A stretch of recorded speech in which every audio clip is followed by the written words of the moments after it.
Before we dive into this story, hit subscribe if you dare, because once you hear what really happened behind Pelican Bay's concrete walls, you'll never look at the criminal world the same way again.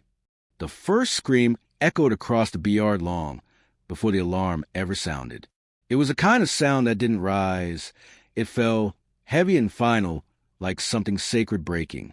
By the time Correctional Officer Reyes reached the yard gate, 2 inmates were already face down on the asphalt, motionless, while a third staggered backwards with a shard of metal sticking out his forearm. The yard was locked down within seconds, but the chaos clung to the air like smoke. Reyes had been at Pelican Bay State Prison for 9 years, long enough to know when a fight was just a fight, and when it was something else entirely. This wasn't random. This wasn't impulsive. This was a message. And whoever sent it wasn't finished. Inside Control Room 3, the monitor feeds flickered with grainy surveillance footage. Officers scrubbed back through slow-motion playback, frame by frame. The attack took only 8 seconds. No warning. No visible argument. No exchange. Just 3 men moving with precision straight toward a target. That kind of choreography didn't happen unless someone ordered it. But none of the victims or the attackers belonged to the same gang. That was the part that scared Reyes the most. Lock it down. Count the yards. And get someone to check if the short corridor knows anything. The lieutenant ordered the short corridor, Pelican Bay's most controlled, most isolated wing. It housed some of the most powerful gang leaders in the state, men whose influence stretched far beyond prison walls. But even they weren't supposed to be able to coordinate something like this. Not anymore. Not after the reforms. Not after the hunger strikes. Not after the separation policies. And yet here they were, 3 men from 3 different groups hitting 1 inmate at the exact same second. Reyes felt his stomach knot. Something was happening. Something bigger than a prison yard beef. Detective Erin Caden arrived 2 hours later. Tall, calm, and sharper than the razor-wire fences stretched across the compound. She had built a reputation as the person the California Department of Corrections called when things didn't make sense. She'd worked narcotics, homicide, organized crime. But Pelican Bay cases were different, colder, more complicated, more dangerous. She stepped quietly through the medical wing where the lone surviving victim, Mateo Lira, lay strapped to a gurney. His hands were trembling uncontrollably. His face was pale, eyes darting toward every shadow. He kept whispering the same sentence over and over. They told me I had one day. One day, one day, one day. Caden crouched beside him. Who told you? Lira swallowed hard. All of them. She frowned. All of who? His voice cracked. North, South, Black, everyone. They said the rules are different now. He turned his head, staring at the ceiling tiles as if something there terrified him more than death itself. They said there's a new order. Before Caden could ask more, nurses push her back to stabilize him. Lira's breathing spiked, then flattened into shallow, panicked gasps. Whatever he knew, whatever he was trying to say, it was tearing him apart from the inside. Caden left the room with more questions than answers. Back in the yard, Reyes found something the officers missed. A small square of folded paper tucked under a bench, pressed into the concrete like someone had hidden it there during the chaos. He unfolded it carefully. A single phrase was written in tight, deliberate handwriting. It begins where the silence ends. No signature. No symbol. No gang mark. Nothing. Reyes felt a chill run down his spine. He turned to show the lieutenant, but before he could take a step, a voice called from behind him. Another officer running full speed across the yard. Reyes, Control Room wants you now. What is it? The officer's face was pale. You're not going to believe this. Someone accessed the secure unit feed. They were watching the whole attack. And it wasn't anyone from inside the prison. Reyes froze. Then who was it? The officers swallowed. They traced the signal. And you're not going to like where it leads. It came from inside the warden's office. The warden's office sat at the highest point of the prison compound, a concrete bunker with reinforced windows and a steel door coded to only 3 people. Detectives, officers, even veteran correctional staff treated it like a sanctum. Quiet, controlled, untouchable. So when Reyes and Detective Caden reached it, the idea that someone had hijacked a secure feed from inside these walls felt impossible. Warden Russell Harkins stood behind his desk, arms tightly crossed, jaw locked. He was a broad man in his late 50s with a face weathered by decades of managing violence other people only read about. But in that moment, he looked different, shaken, like someone had grabbed the entire foundation of his world and tilted it under his feet. He pushed the tablet across the desk toward Caden. "Watch for yourself." She tapped play. The screen showed the yard moments before the attack. But the angle wasn't from a standard surveillance camera. It was elevated higher, zoomed farther, capturing details normally invisible. Inmate glances, subtle nods, precise positioning. Whoever controlled this view had access to full optical overrides. Permissions reserved for the highest security levels. Caden paused the footage. "Warden, who else has access to these controls?" "No one," he said. "The system is air-gapped. It doesn't connect to anything outside the prison." "Yet it was accessed," she said quietly, "which means someone inside your trusted circle is bypassing safeguards." Reyes noticed something. In the reflection of the glass behind the yard, faint and quick, almost like a shadow shifting. There was movement. "Go back 3 seconds," he said. Caden rewound. The reflection flashed again. A figure, standing behind the elevated camera tower, where no one was supposed to be. "Who is that?" Caden asked. Harkin studied the screen with growing unease. "That tower's been closed for years," he muttered. "We had the cameras moved after the surveillance upgrade. That platform shouldn't even have power. So how was this recorded?" Caden asked. Harkins didn't answer. Later that afternoon, Caden walked the main corridor leading to the short corridor interviews. Pelican Bay's most isolated wing always felt like another universe. Silent, sterile, echoing with the weight of 1,000 untold secrets. Here, the leaders of the state's most dangerous prison gang spent years without physical contact, whisper networks, or the communication chains they once controlled with iron precision. But even isolated, their influence lingered like smoke after a fire.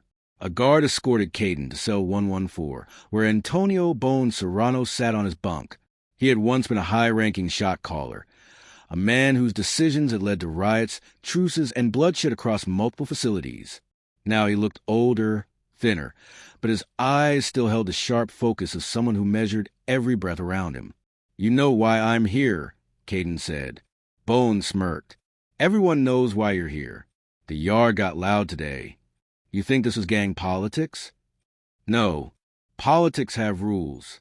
This didn't." "Then what was it?" He leaned forward. "The old system's dead. Whatever hit, that kid wasn't organized by the groups you know. Something new has been moving in the cracks. Something not bound by colors." "Meaning what?"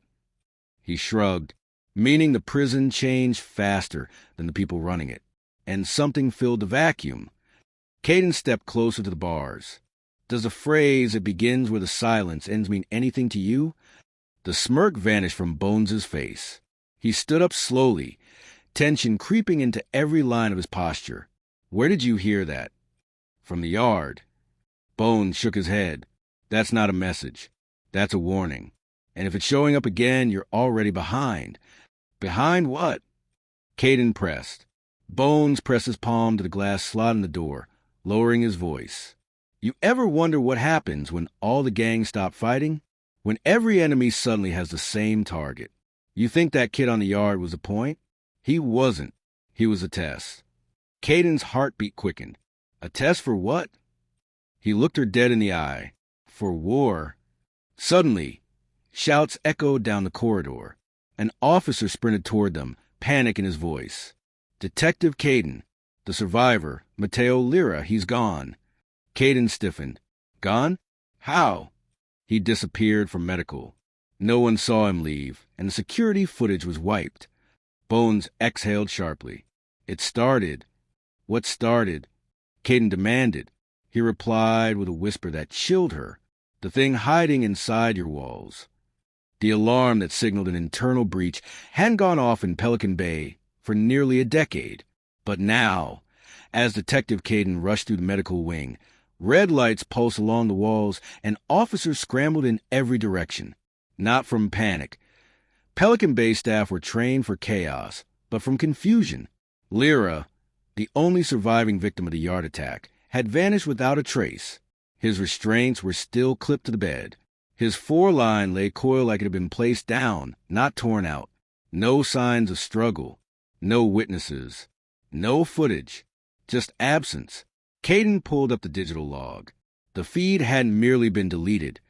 It had been replaced with a looping 2-minute section from earlier in the day. The kind of override that required deep system access. The kind only a handful of people were supposed to have. Reyes approached, breath uneven. "Detective, we found something."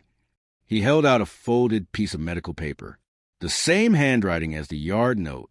"If you're reading this, he's already with us." Below it, a symbol. A clean geometric mark. Triangle intersecting a line. Simple but deliberate. Not a gang sign. Not anything from known groups. Caden stared at it. "Who is U.S.?" Reyes shook his head. "No idea, but this isn't a prison hit. Someone planned every step." She returned to the warden's office, where Harkin stood staring at the surveillance wall. Almost every feed flickered with static. "This isn't possible," he muttered. "Everything's hardwired. No Wi-Fi. No remote access." "It happened," Caden said. "Someone inside knows your system better than anyone on your staff." Harkins opened a locked drawer and placed a dusty binder on the desk. Pelican Bay Security Audit, 2012. The year of the hunger strikes. The last time the prison structure had been tested from the inside. "There were rumors," he said quietly, "during the strikes, about inmates forming a neutral collective. Not a gang. Not rivals. A coalition. They communicated in ways we couldn't trace. Notes hidden in legal paperwork, coded requests in medical slips. Everything passing through channels we thought we controlled." "A coalition?" Caden repeated. "Why would enemies suddenly work together?" "They weren't enemies anymore," Harkins replied. "They were united against something bigger. Us. The institution. The system." Caden flipped through the pages. The same geometric symbol appeared in red ink beside several flagged incidents. "What happened to this group?" she asked. "We thought they dissolved," Harkin said. "Once reforms came, they didn't need each other anymore." "Or they didn't need to be seen anymore," Caden said. A radio crackled. Reyes's voice broke through. "Detective, you need to get to the service tunnels now."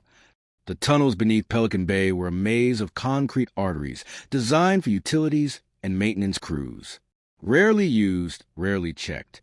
An easy place to vanish. As Caden descended the metal steps, she saw Reyes and 2 officers waiting with flashlights aimed down the corridor.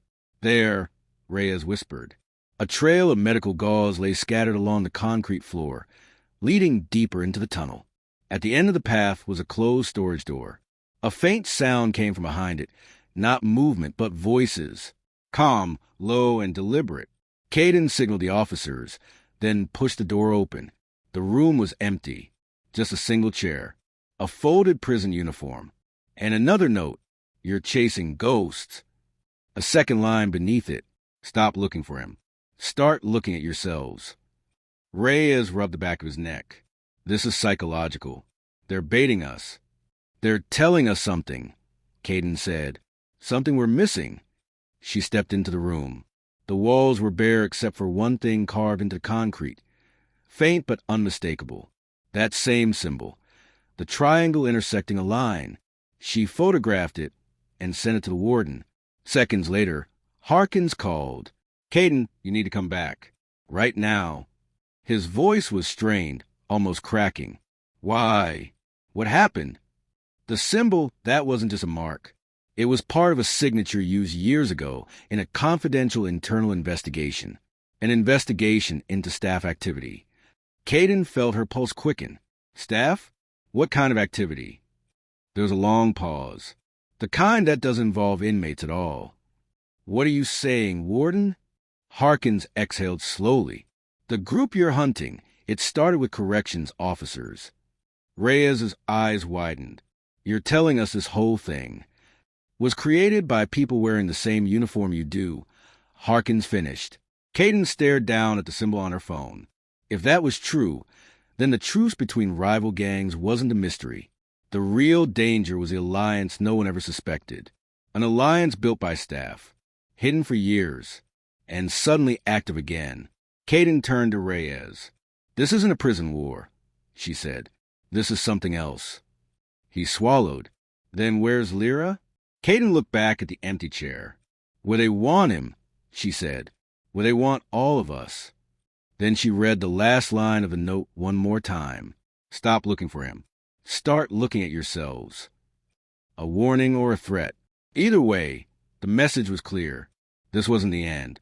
It was only the beginning. If you thought this story was intense, wait until you see what comes next. Hit subscribe so you don't miss the next case.